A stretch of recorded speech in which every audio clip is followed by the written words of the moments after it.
Hello everyone, welcome to PA Commerce classes. How are you all? I hope you all are doing well.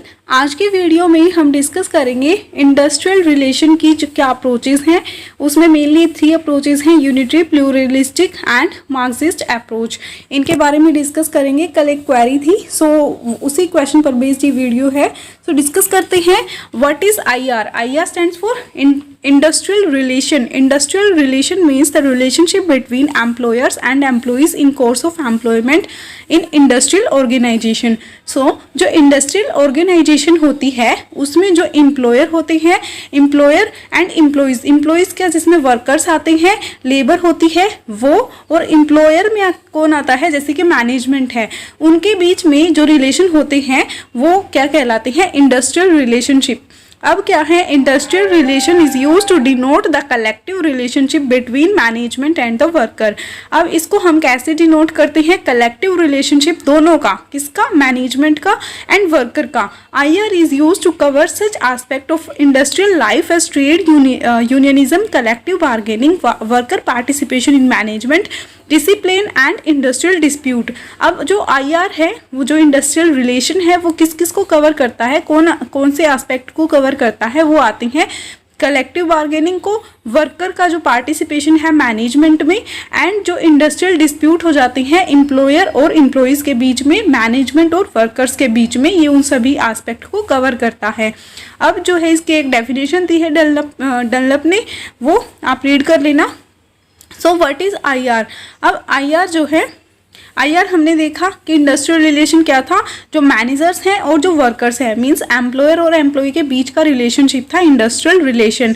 अब इसकी nature कैसी है, एक तो ये मैनेजमेंट और वर्कर के बीच में रेगुलेटरी मैकेनिज्म का काम करता है, मींस उनके बीच में जो भी डिस्प्यूट होते हैं उनको ये रिसोल्व करता है। Under the IR participative management, employ development, employ remuneration, employ safety and health.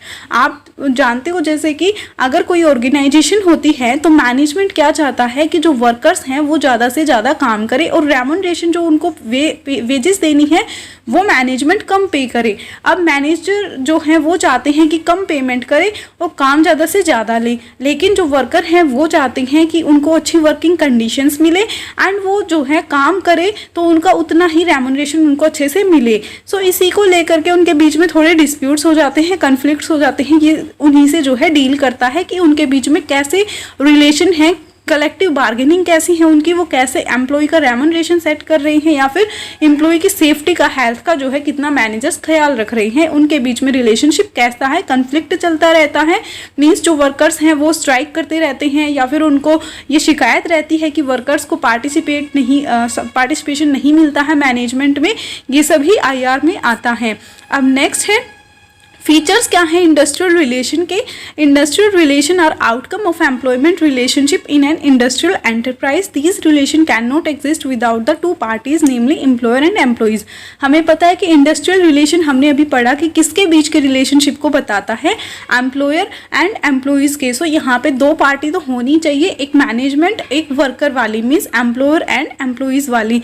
Industrial relation system create rules and regulations to maintain harmonious relation. अब इसमें कुछ जो रूल्स एंड रेगुलेशन बनाए जाते हैं ताकि वो जो है दोनों पार्टीज अपने डिसिप्लिन में रहें और अच्छे से वो प्रॉपरली उनका जो रिलेशनशिप है वो मेंटेन रहे। The government intervenes to shape the industrial relation through laws, rules, agreements, terms, charters etcetera.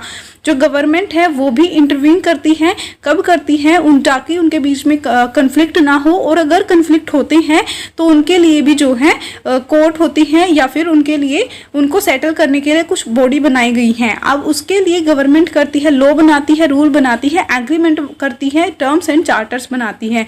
इसके लिए गवर्नमेंट जो है दोनों पार्टीज के बीच में इंटरवीन करती है। Several parties are involve in the industrial relation.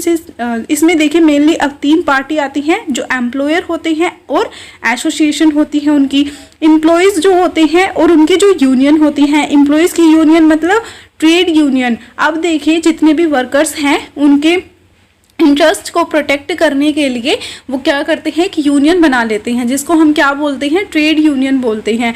अब ट्रेड यूनियन क्या करती हैं, वो अपने सभी वर्कर्स के इंटरेस्ट को प्रोटेक्ट करने के लिए बार्गेनिंग करती है मैनेजर्स से, मैनेजमेंट के साथ।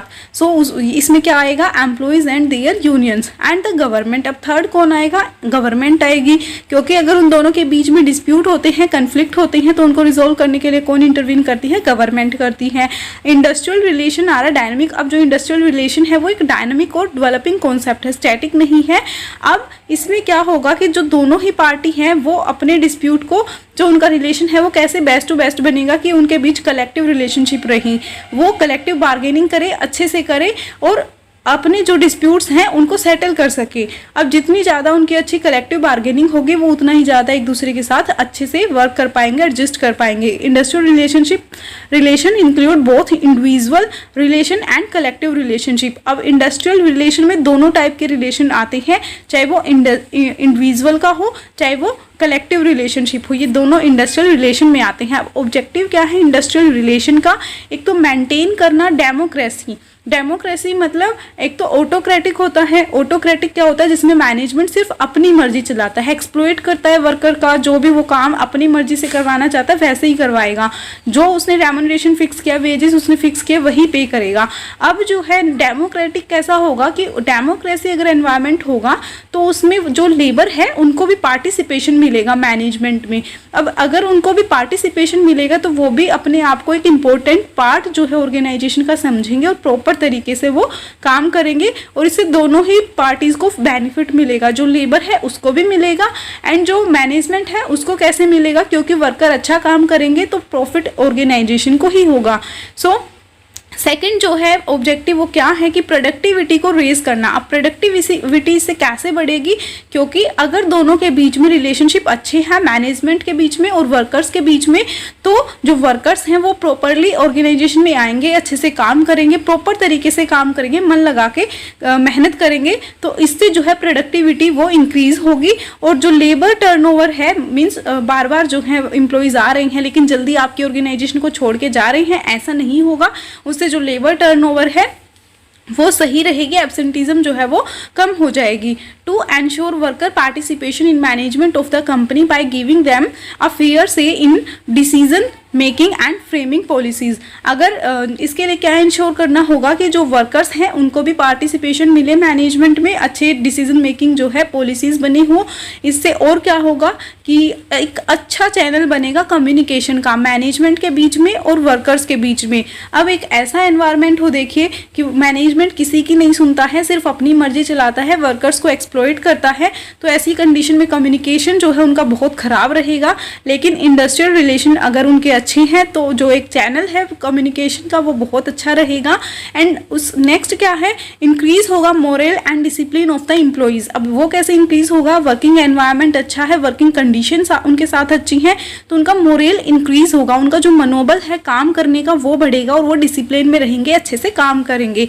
अब एक सेफगार्ड की तरह से ये काम करता है, क्योंकि जो दोनों ही साइड हैं, चाहे वो वर्कर्स की है चाहे वो मैनेजमेंट की है, इंडस्ट्रियल रिलेशन दोनों के सेफगार्ड के तरीके से काम करेगा, क्योंकि उनके बीच म्यूचुअल अंडरस्टैंडिंग है, अच्छी गुडविल उस ऑर्गेनाइजेशन की बनेगी। वो दोनों जो है मैनेजमेंट और वो दोनों मिलकर एडजस्ट करके अच्छे से काम करते रहेंगे। To avoid all forms of industrial conflict so as to ensure industrial peace by providing better living and working standard for the workers. अगर मैनेजमेंट अपने वर्कर्स को बहुत अच्छे वर्किंग स्टैंडर्ड देता है एंड अच्छी जो है वर्किंग कंडीशन देता है, तो जो वर्कर हैं वो अच्छे से काम करेंगे और जो इंडस्ट्रियल पीस है, जो औद्योगिक शांति है वो बनी रहेगी। इंडस्ट्री में जो शांति है वो बनी रहेगी, झगड़े जो है वो नहीं होंगे, स्ट्राइक्स नहीं होंगी एंड जो वर्कर्स हैं वो एब्सेंट ज़्यादा नहीं रहेंगे। ये सब बेनिफिट किससे होंगे, अगर इंडस्ट्रियल रिलेशन अच्छे होंगे। अब कौन कौन सी पार्टी जो है आईआर में इन्वॉल्व होती है, एक तो है एम्प्लॉयज़ वाली पार्टी, एक है एम्प्लॉयर वाली पार्टी। अब एम्प्लॉयर वाली पार्टी में हमने पढ़ा था, एक तो एसोसिएशन आती है, एम्प्लॉयर एसोसिएशंस आती हैं, उसमें क्या आता है कोर्ट एंड ट्रिब्यूनल। इनकी साइड से कौन बात करता है, कोर्ट एंड ट्रिब्यूनल। एंड जो एम्प्लॉयज़ होते हैं, एम्प्लॉयज़ की साइड से होती हैं एम्प्लॉयज़ एसोसिएशन या फिर जो ट्रेड यूनियन बनती हैं, और ट्रेड यूनियन के साथ साथ जो है गवर्नमेंट इनको सपोर्ट कर दे, ताकि जो है इनके साथ इनजस्टिस ना हो और कन्फ्लिक्ट अगर होते हैं तो उनको जो है सोल्व किया जा सके, इसके लिए गवर्नमेंट इनको सपोर्ट करती है। ये पार्टीज जो है IR में आती है। अब बात करते हैं मेनली अप्रोचेस कौन सी हैं इसके लिए। जैसे कि यूनिटरी अप्रोच है। यूनिटरी अप्रोच जैसे कि नाम से पता चल रहा है, ये जो है टीम वर्क पर फोकस करती है, कोऑपरेट करती है, इंडिविजुअल ट्रीटमेंट, टीम वर्क और शेयर्ड गोल। मीन्स जो मैनेजमेंट है और जो वर्कर है वो बहुत अच्छे तरीके से मिलके काम करेंगे। अब ऑर्गेनाइजेशन का जो गोल है, जो ऑब्जेक्टिव है, उनको अचीव करने के लिए अपने सारे एफर्ट्स लगाएंगे। उनके बीच कोई कन्फ्लिक्ट नहीं होगा। So workplace conflict is seen as temporary aberration resulting from poor management employees who do not mix well with organisation culture, union cooperate with the management. लेकिन कई बार कैसे हो सकता है कि हो सकता है मैनेजमेंट कई बार पुअर हो, तो इस वजह से उनके बीच थोड़े बहुत डिस्प्यूट हो जाए, कन्फ्लिक्ट हो जाए, लेकिन वो परमानेंट नहीं होंगे, वो नॉन परमानेंट होंगे। उनके बीच में ये वाली फीलिंग नहीं होती है कि हम जो जैसे मैं मैनेजमेंट के बीच में वो मैं वाली बात नहीं होती है, वो टीम की तरह बात करते हैं। वी वाली फीलिंग की वजह से जो वर्कर्स हैं एंड जो मैनेजमेंट है वो बहुत अच्छे से वर्क करते हैं। ये है यूनिटरी अप्रोच कहती हैं।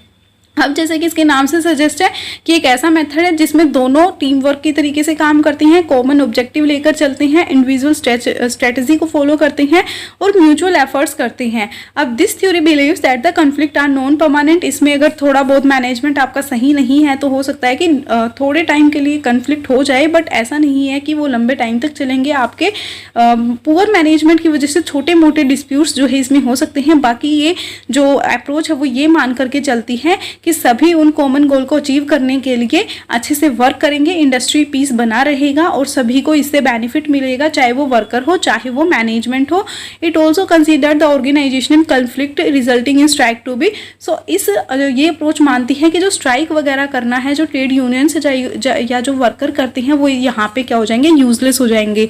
अब इसके लिए यूनिटरी अप्रोच के लिए और क्या एम है, to create a productive, effective and harmonious work environment, it to develop a trustworthy, open, fair and transparent work culture. एक तो कैसा एनवायरनमेंट बनाना चाहते हैं, प्रोडक्टिव हो, इफेक्टिव हो, सभी बहुत अच्छे से काम करें जिस एनवायरनमेंट में, और एक दूसरे पर वो ट्रस्ट कर रही हो, ट्रांसपेरेंट वर्किंग कंडीशन हो, ऐसा कल्चर हो, and create to cordial work environment, to restrict the role of tribunal. अब जो है ये अप्रोच क्या मानती है कि जो ट्रिब्यूनल्स हैं, अदर गवर्नमेंट जो एसोसिएशन है, ट्रेड यूनियन है, इनको जो है ज़्यादा अपने उसके बीच में नहीं लेके आएंगे, क्योंकि वो पहले ही टीम वर्क की तरीके से काम कर रहे हैं।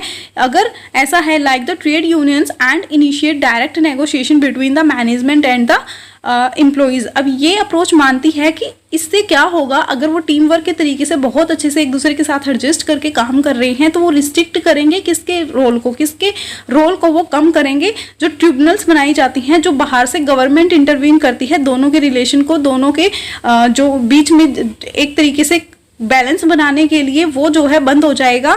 उनको इनिशिएट नहीं करना पड़ेगा, डायरेक्ट वो एक दूसरे से नेगोशिएशन कर पाएंगे, मैनेजमेंट एंड एम्प्लॉइज। मैनेजमेंट और जो लेबर है वो इस अप्रोच का मानना है कि वो दोनों एक दूसरे के साथ कलेक्टिव बार्गेनिंग कर लेंगे, नेगोशिएशन कर लेंगे। तीसरी जो पार्टी है उसको इनके बीच में इन्वॉल्व होने की ज़रूरत नहीं है, गवर्नमेंट को इसमें इंटरवीन करने की ज़रूरत नहीं है।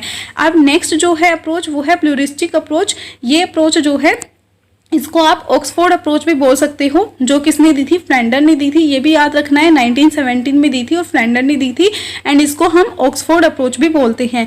This approach explain that the management and the trade unions are the different and robust sub groups which unanimously form an organisation. अब कलेक्टिव जो प्लूरिस्टिक अप्रोच है वो ये मान के चलती है कि जो आपका मैनेजमेंट है और जो आपके लेबर है, उनके बीच में कन्फ्लिक्ट तो होंगे ही, एंड उसके लिए सबसे बेस्ट जो ऑप्शन है वो होता है collective bargaining. Collective bargaining was considered to be a useful technique for resolving organisational conflict. So collective bargaining अगर वो एक दूसरे के साथ करते हैं तो वो एक यूजफुल टेक्निक होगी कि ऑर्गेनाइजेशन के कन्फ्लिक्ट को सोल्व किया जा सके। Management role has transform from imposition and control to influencing and coordinating with the worker. जो प्लूरिस्टिक अप्रोच है वो ये मान करके चलती है कि उन दोनों के बीच में कन्फ्लिक्ट तो होंगे ही अपनी पावर को लेकर के, क्योंकि मैनेजमेंट चाहता है कि उसकी ज़्यादा मर्जी चले, लेकिन जो वर्कर्स हैं वो चाहते हैं कि उनको अच्छी वर्किंग कंडीशन मिले और उनकी भी सुनी जाए। ऐसे सिचुएशन में क्या होगा, कन्फ्लिक्ट तो राइज होंगे। लेकिन ये जो अप्रोच है वो ये मानती है the organisation should appoint personal expert and industrial relation specialist to act as mediator between the management and trade union. कि जो ऑर्गेनाइजेशन है उसको एक पर्सनल एक्सपर्ट को अपॉइंट करना चाहिए, ताकि या फिर इंडस्ट्रियल रिलेशन स्पेशलिस्ट को अपॉइंट करना चाहिए। वो एक मीडिएटर के तरीके से काम करे मैनेजमेंट और ट्रेड यूनियंस के बीच में। अगर उनके बीच कन्फ्लिक्ट हो जाते हैं तो वो जो है उनको सेटल करवाए। They need to look into the matters of staffing, provide consultation to the managers and the unions, कि वो उन दोनों को, चाहे मैनेजर हो चाहे यूनियन हो, उन दोनों को कंसल्टेशन प्रोवाइड करें, उनको सलाह दे कि उनको क्या करना चाहिए, उनको एडवाइस करें। And negotiate with both the parties in case of conflict. अगर कन्फ्लिक्ट हो भी जाते हैं दोनों के बीच में, दोनों पार्टीज के बीच में, तो उनको एडवाइस करें कि वो कैसे नेगोशिएट कर सकते हैं। The organisation should ensure that the trade union get recognised and the union leaders are representatives can perform their duties freely। अब जो ऑर्गेनाइजेशन है उसको ये भी इंश्योर करना चाहिए कि जो जैसे ट्रेड यूनियन होती है उसमें जो लीडर होते हैं, क्योंकि जो ट्रेड यूनियन बनती है तो उसमें एक लीडर भी होता है जो पूरी यूनियन है उसको लीड करता है। सो वो सभी जो है अपने काम को फ्रीली तरीके से कर पाए, ये भी ऑर्गेनाइजेशन को तय करना चाहिए। अब दूसरी बात है कि अगर उनके बीच डिस्प्यूट होते हैं तो उसके लिए उनको एक्सपर्ट्स को अपॉइंट करना चाहिए। जो यूनिटरी अप्रोच थी जस्ट हमने अभी पढ़ा था, वो कहती है कि नहीं, जो दोनों पार्टी हैं वो आपस में नेगोशिएट कर ले, गवर्नमेंट के या तीसरी पार्टी को बीच में लेने की ज़रूरत नहीं है। लेकिन जो प्लूरिस्टिक वाली अप्रोच है वो ये मानती है कि दोनों के बीच में कन्फ्लिक्ट तो होंगे ही, इसके लिए वो क्या करें, एक्सपर्ट्स की हेल्प ले ले, वो कंसल्ट करेंगे तो वो अच्छे से नेगोशिएट करके अपने डिस्प्यूट्स को सोल्व कर ले। So manager should resolve to a collective bargaining agreement when there is a need for negotiation and settlement with the trade union. अब इसके लिए एक फॉर्मूला भी दिया था फ्लेंडर ने, जो ऐसे है R, B और C। R stand for industrial relation, B collective bargaining and C कहता है collective bargaining. To C stands for is resolving conflicts through collective bargaining. ये था प्लूरिस्टिक अप्रोच वाली। अब मार्क्सिस्ट अप्रोच की बात करते हैं। मार्क्सिस्ट अप्रोच जो है, कार्ल मार्क्स ने ये अप्रोच दी थी, ये भी याद रखना है किसने दी थी, कई बार नाम से पूछ लिया जाता है। Marxist like pluralistic also regard conflict as inevitable but see it as a product of capitalistic society, whereas pluralistic believe that the conflict is inevitable in all organization।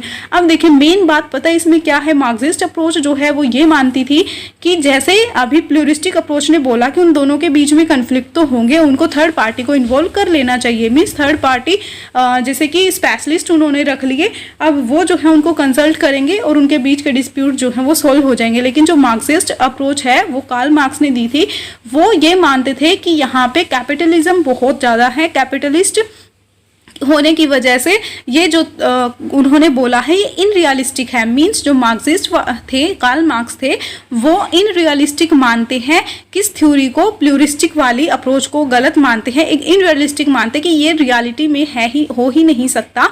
So Marxist जो है, IR has wider meaning for them, conflict rises not because of rift between management and worker but because of the division in the society between those who owns resources and those who have only labour और to offer. अब जो Marxist, जो Karl Marx थे, वो क्या मानते थे कि कन्फ्लिक्ट सिर्फ इसलिए राइज नहीं होते कि दो पार्टीज हैं जैसे कि पावर की वजह से, लेकिन अब यहाँ पे कार्ल मार्क्स का मानना था कि ये जो अराइज होते हैं कन्फ्लिक्ट, वो अराइज होते हैं सोसाइटी के डिवीजन की वजह से। अब सोसाइटी का डिवीजन कैसा है, एक तो वो पर्सन है जिनके पास रिसोर्सेज हैं, जो कि जैसे कि प्रोडक्शन कर सकते हैं, जो मालिक बनेंगे, लेकिन एक दूसरी साइड ऐसी है who have only labour to offer. अब वो खुद को जो है एक लेबर की तरह ऑफर कर सकते हैं, वो खुद से प्रोडक्शन नहीं कर सकते, मालिक नहीं बन सकते।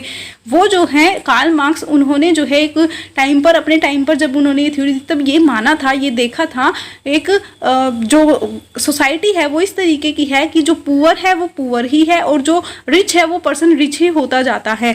क्योंकि इसमें क्या होता है कि जो रिच पर्सन है वो एक्सप्लॉइट करता है। एक ह्यूमन बीइंग की नेचर ही ऐसी होती है कि अगर उसके पास पावर है तो वो जो पुअर पर्सन है उसको एक्सप्लॉइट करेगा। ऐसी कंडीशन में क्या होगा, अगर हमारी सोसाइटी का डिवीजन ही इस तरीके का होगा कि जो रिच पर्सन है जिसके पास रिसोर्सेज हैं वो एक्सप्लॉइट कर सकता है जो पुअर पर्सन है, जो लेबर है, तो ऐसी कंडीशन में अगर थर्ड पार्टी भी आएगी जैसे कि जो रिजॉल्व करवाने के लिए, तो वो भी क्या करेगी, वो मैनेजमेंट के फेवर में बात करेगी, उससे भी जो है इनका बेनिफिट नहीं होगा, जो लेबर है उसका बेनिफिट नहीं होगा। ये मार्क्सिस्ट अप्रोच मानती थी। Marxist approach does focus on the type of society in which an organisation function. अब जो मार्क्सिस्ट अप्रोच है या जो कार्ल मार्क्स है वो कहते थे कि इसके लिए सोशल चेंज चेंज आना चाहिए। मीन्स जैसे कि गरीब गरीब नहीं है होना चाहिए एंड जो अमीर है वो अमीर ही होता जाता है, और उनके बीच में कन्फ्लिक्ट इस वजह से नहीं होता कि पावर को लेके, जो प्लूरिस्टिक वाले मानते हैं उनके बीच जो कन्फ्लिक्ट है वो अराइज होते हैं सोसाइटी के डिवीजन की वजह से। सो इंडस्ट्रियल कन्फ्लिक्ट इज दस equated with political and social unrest. Trade union are seen both as labor reaction to exploitation by capitalist, कि जो कैपिटलिस्ट पर्सन हैं जिनके पास प्रोडक्शन के सोर्सेज हैं या जो रिच पर्सन हैं वो एक्सप्लॉइट करते हैं लेबर को, as well as happen to bring about a revolutionary social change. तो इसके लिए क्या होना चाहिए कि सोशल चेंज आएगा, तब ये अप्रोच मानती है कार्ल मार्क्स की। मार्क्सिस्ट अप्रोच जो है 1978 में आई थी, कार्ल मार्क्स ने दी थी। मेनली ये कहती है कि यहाँ पे जो दो पार्टीज हैं इनके बीच में किसके बीच में रिलेशनशिप है, एम्प्लॉइज एंड लेबर, जिसको हम वो क्या बोल सकते हैं, या फिर दूसरी पार्टी जो होगी एम्प्लॉयर और कैपिटल, कैपिटल वालों को वो क्या बोलते हैं, कैपिटलिस्ट। और कन्फ्लिक्ट कैसे होगा, कैपिटलिस्ट का होता है जो लेबर होती है उनके साथ। अब ये क्यों होता है, क्योंकि वो उनको एक्सप्लॉइट करना चाहते हैं। और प्लूरिस्टिक वाले कहते हैं कि अगर थर्ड पार्टी में इन्वॉल्व होगी तो वो जो डिस्प्यूट है उनको सेटल कर पाएगी। लेकिन जो कार्ल मार्क्स है वो ये मानते हैं कि अगर थर्ड पार्टी जो आती भी है तो वो उनके डिस्प्यूट्स को सोल्व नहीं कर सकती है, वो भी जो है मैनेजमेंट के ही फेवर में काम करेगी। सो जो क्वेश्चन था वो ये था जो पूछा गया था कल, which one of the following industrial relation approach believe in state intervention via legislation and the creation of industrial tribunals as supporting management interest rather than ensuring a balance between the competing groups। so कल मुझसे एक question पूछा गया था इसीलिए मैंने ये video रखी थी। अब देखिए हमने यूनिटरी अप्रोच पढ़ा। यूनिटरी अप्रोच मानती थी कि टीम वर्क के तरीके से काम करेंगे, बहुत अच्छे से काम करेंगे, थर्ड पार्टी को इन्वॉल्व करने की ज़रूरत नहीं है, नेगोशिएशन करेंगे और आपस में जो है अपने झगड़े को सुलझा लेंगे, ये यूनिटरी अप्रोच मानती थी। फिर प्लूरिस्टिक वाली जो अप्रोच आई, प्लूरिस्टिक वाली अप्रोच बोलती है कि दोनों के बीच में कन्फ्लिक्ट तो होंगे लेकिन हम क्या करेंगे, ऑर्गेनाइजेशन एक्सपर्ट अपॉइंट कर लेगी एंड वो उनको कंसल्ट करेंगे दोनों पार्टीज़ को, और वो जो है कलेक्टिव बार्गेनिंग के थ्रू या नेगोशिएशन के थ्रू अपने झगड़े को निपटा लेंगे। लेकिन जो कार्ल मार्क्स है जिन्होंने मार्क्सिस्ट अप्रोच दी थी वो क्या कहते हैं, industrial relation approach believes in state intervention. अगर स्टेट इंटरवीन करती है उनके बीच में या फिर जो ट्रिब्यूनल है तो वो मैनेजमेंट को सपोर्ट करते हैं, मैनेजमेंट के इंटरेस्ट को सपोर्ट करते हैं। फिर यहीं पर बात आती है कैपिटलिस्ट की, क्योंकि जो रिच पर्सन है वही ज़्यादा रिच होगा, फेवर भी उसी को मिलेगा, लेकिन जो पुअर पीपल है वो एक्सप्लॉइट होंगे। सो ये मानना था कार्ल मार्क्स का। तो यहाँ पे ये थ्योरी क्या कहती है, अगर स्टेट इंटरवीन करती है तो भी industrial tribunal as supporting management interest rather than insuring a balance between the competing group, कि ये जो अप्रोच है ये उन दोनों के बीच में बैलेंस करने की बजाय, दोनों पार्टीज के बीच में बैलेंस करने की बजाय ये मैनेजमेंट के इंटरेस्ट को सपोर्ट करती है। ये था Marxist approach. So I hope कि आपको ये डाउट क्लियर हुआ होगा कि आपका क्वेश्चन क्यों गलत हुआ था। सो यूनिटरी अप्रोच हमने पढ़ लिया कि दोनों टीम पार्टीज है टीम वर्क के तरीके से काम करना चाहते हैं। प्लूरिस्टिक वाले बोलते कन्फ्लिक्ट होंगे तो थर्ड पार्टी को अपॉइंट करनी चाहिए ताकि वो जो है कंसल्ट करे और झगड़े आपस में सुलझा ले। और मार्क्सिस्ट वाली कहती है कि वो इनरियलिस्टिक है, प्लूरिस्टिक जो अप्रोच है वो इनरियलिस्टिक है, ऐसा नहीं होता है। जो रिच पीपल हैं वो एक्सप्लॉइट ही करते हैं पुअर पीपल को, और अगर थर्ड पार्टी भी इंटरवीन करेगी तो वो मैनेजमेंट के ही इंटरेस्ट को सपोर्ट करेगी बजाय किसके, उन दोनों के बीच में बैलेंस करने को लेकर के। सो नेक्स्ट वीडियो में मिलेंगे। Thank you so much, have a bright future.